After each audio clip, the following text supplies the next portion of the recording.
జాతీయ logistic policy అని అంటున్నాం. ఏమంటున్నాం?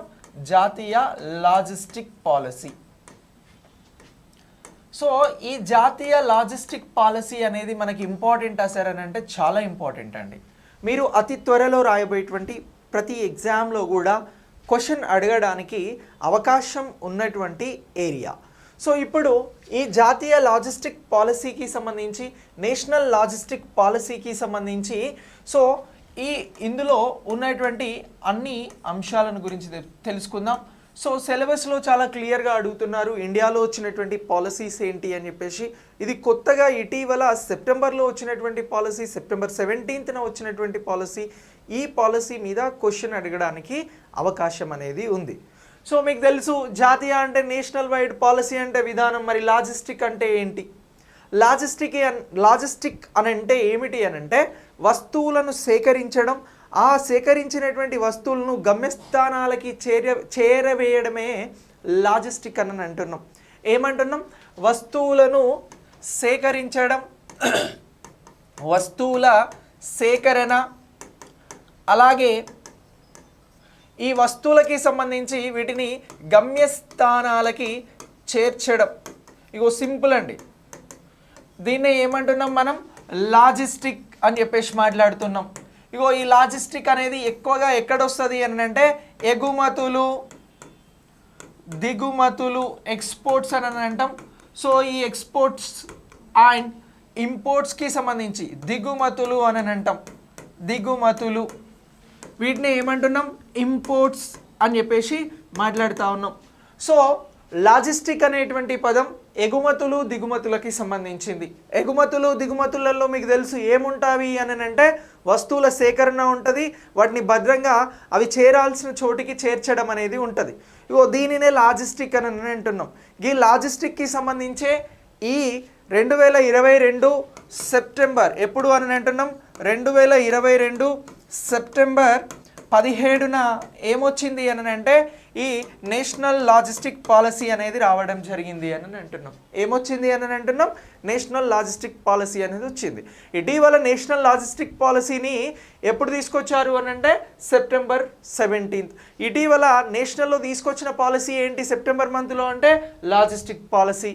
సో ఈ లాజిస్టిక్ పాలసీకి సంబంధించి ఇది దేనికి సంబంధించింది అని అంటే వస్తువుల సేకరణ, వాటిని భద్రంగా గమ్యస్థానాలకి చేర్చడం అని అంటున్నాం. లాజిస్టిక్ అనేది దేనికి సంబంధించింది అని అంటున్నాం?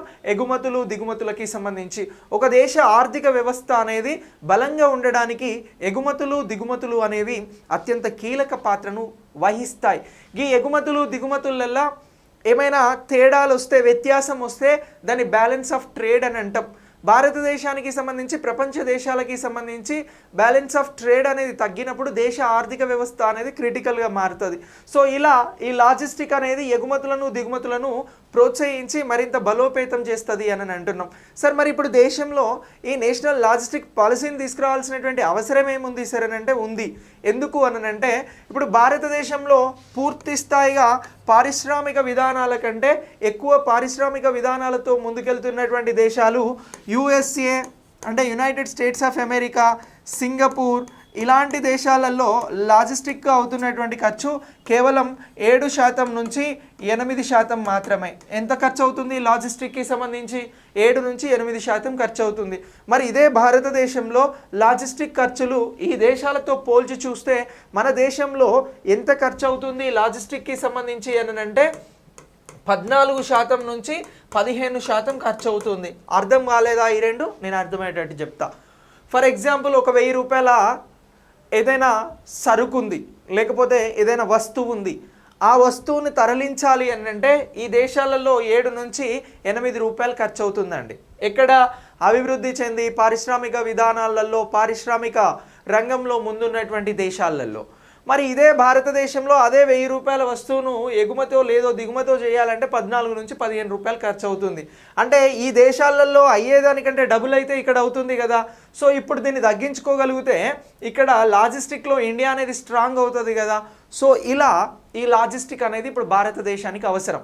ఇక 2017-18 సోషియో ఎకనామిక్ సర్వేకి అనుగుణంగా లెక్కలను పరిశీలిస్తే ఎప్పుడు అని అంటున్నాం 2017-18లో సోషియో ఎకనామిక్ సర్వేకి సంబంధించి ఎంతమంది లాజిస్టిక్ రంగం పైన ఆధారపడి ఉన్నారు అని అంటే 22 మిలియన్ల మంది. ఎంతమంది అని అంటున్నాం 22 మిలియన్ల మంది, అంటే సుమారు 2,20,00,000 మంది ఈ లాజిస్టిక్ రంగం పైన భారతదేశంలో ఆధారపడి ఉన్నారు. మరి ఇంతమంది కూడా ఏ విధంగా ఈ ఎగుమతులు దిగుమతుల కోసం పనిచేస్తూ ఉన్నారు అని అంటే అనార్గనైజింగ్ సెక్టార్లో పనిచేయడం జరుగుతూ ఉంది. దీన్ని అనార్గనైజింగ్ని తెలుగులో ఏమంటాము అని అంటే అసంఘటిత రంగము అని అంటాం. అంటే ఎక్కడ రిజిస్టర్ అయి ఉండవు ఆ కంపెనీలు, అవి అసలు భారత ప్రభుత్వంలో రిజిస్టర్ కాకుండా వర్క్ అనేది ప్రక్రియ జరుగుతూ ఉంటుంది. సో ఇలాంటి ప్రక్రియ జరుగుతున్నటువంటి అసంఘటిత రంగానికి సంబంధించి ఈ లాజిస్టిక్ రంగం అనేది ఉంది. కానీ దీని అవసరం అనేది దేశానికి చాలా ఉంది. దేశ అభివృద్ధిలో ఇది కీలక పాత్ర పోషిస్తూ ఉంది.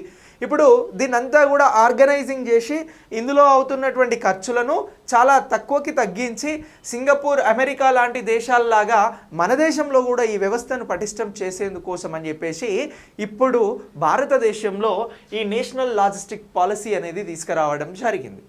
సో ఇలా ఈ పాలసీ వచ్చిందా లేదా అని అంటే వచ్చింది అని చెప్పాలి. ఎప్పుడు వచ్చింది అని అంటే September 17న ఇంట్రడ్యూస్ చేయడం జరిగింది అని చెప్పాలి. ఇప్పుడు భారతదేశంలో లాజిస్టిక్ ఖర్చులు ఎంత పర్సెంటేజ్ అవుతున్నాయి అని అంటే 14-15% ఉన్నాయి.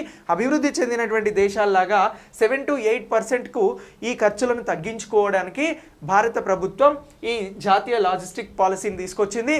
అలాగే ఈ పాలసీకి సంబంధించిన ప్రధాన ఉద్దేశం ఏంటి అని అంటే అసంఘటిత రంగంగా ఉన్నటువంటి లాజిస్టిక్ని సంఘటిత రంగంలోకి మార్చడం, ఆర్గనైజింగ్ సెక్టార్లోకి మార్చడం అనేది ఈ పాలసీ ముఖ్య ఉద్దేశం అని అంటున్నాం. ఇక దీంతో పాటు ఇప్పుడు సంఘటిత రంగంలోకి మార్చాలి, ఏదైతే ఆర్గనైజింగ్ సెక్టర్ ఉందో దాంట్లోకి మార్చాలి అని అనుకుంటున్నారు. మరి మార్చాలి అనుకున్నప్పుడు ఇప్పుడు అభివృద్ధి అంటే టెక్నాలజీ పరంగా కూడా ఈ రంగాన్ని అభివృద్ధి పదంలోకి తీసుకెళ్ళాలి అని అంటే ఏం టెక్నాలజీ వాడబోతున్నారు దీంట్లో అని అంటే ఆర్టిఫిషియల్ ఇంటెలిజెన్స్, కృత్రిమ మేధస్సుకి సంబంధించినటువంటి టెక్నాలజీని వాడబోతున్నారు. సరే ఎక్కడ వాడతారు సార్ ఈ టెక్నాలజీని అని అంటే ఎగుమతులు దిగుమతులు అనేవి భారతదేశంలో ఉన్నటువంటి రోడ్డు రవాణా, వాయు రవాణా, జల రవాణా ద్వారా జరుగుతాయి. ఈ మూడింటిని కూడా ఒక పోర్టల్లోకి తీసుకురాబోతున్నారు. ఎందులోకి తీసుకొస్తున్నారు అని అంటున్నాం పోర్టల్లోకి తీసుకురాబోతా ఉన్నారు. ఇలా పోర్టల్లోకి తీసుకొచ్చి ఆర్టిఫిషియల్ ఇంటెలిజెన్స్ని ఇంటర్లింక్ చేసి సో ఎగుమతులు దిగుమతులకి సంబంధించినటువంటి ట్రాన్స్పరెంట్ ఇన్ఫర్మేషన్ని అందించడం ద్వారా కూడా ఈ రంగానికి, ఈ పాలసీకి మరింత పదును పెరిగినట్లయితుంది అని చెప్పేసి కూడా భావించడం జరుగుతూ ఉంది. ఇగో ఇలా ఈ రంగాన్ని అభివృద్ధి చేసేందుకు, ఎగుమతులను దిగుమతులను ప్రోత్సహించేందుకు, భారతదేశాన్ని లాజిస్టిక్లో మరింత ముందుకు తీసుకువెళ్లేందుకు ఇలాంటి టెక్నాలజీని కూడా వాడుతూ ఉన్నారు. ఇక కొన్ని వస్తువులు పార్షియబుల్ గూడ్స్ అంటే తొందరగా ఖరాబ్ అయ్యేటువంటి, పాడైపోయేటువంటి వస్తువులు ఉంటాయి. సో వాటికి సంబంధించి కూడా ఏం చేస్తూ ఉన్నారు అని అంటే అలా వాటి కోసం కోల్డ్ స్టోరేజెస్ని కూడా ఏర్పాటు చేయబోతూ ఉన్నారు. ఇలా పలు విధాలైనటువంటి ఈ సిస్టమ్ అంతా కూడా, లాజిస్టిక్ సిస్టమ్ అంతా కూడా చాలా అద్భుతంగా పనిచేసేందుకు చర్యలను తీసుకునే విధానమే ఈ నేషనల్ లాజిస్టిక్ పాలసీ అని అంటున్నాం.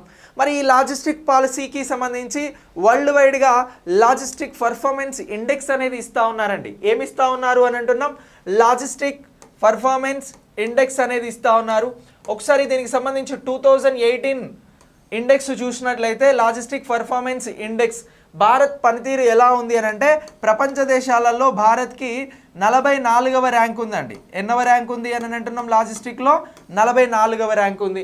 మరి మొదటి ర్యాంకు ఏ దేశం పొందింది ఈ లాజిస్టిక్ పర్ఫార్మెన్స్ ఇండెక్స్ వరల్డ్ వైడ్గా అని అంటే జర్మనీ పొందడం జరిగిందండి. ఎవరు పొందింది అని అంటున్నాం జర్మనీ అనేది మొదటి ర్యాంకును పొందడం జరిగింది. సో 2018 వరల్డ్ లాజిస్టిక్ పర్ఫార్మెన్స్ ఇండెక్స్లో భారత్ ర్యాంక్ ఎంత అని అంటే 44వ ర్యాంక్ అని చెప్పేసి మనం గుర్తించాల్సి ఉంటుంది. సో ఇలా ఈ జాతీయ లాజిస్టిక్ పాలసీ అనేది మనకు చాలా చాలా ఇంపార్టెంట్గా మీరు గుర్తుంచుకోవాల్సి ఉంటుంది. సో క్లియర్గా ఈ సబ్జెక్ట్, ఈ కాన్సెప్ట్ అర్థమైంది కదా.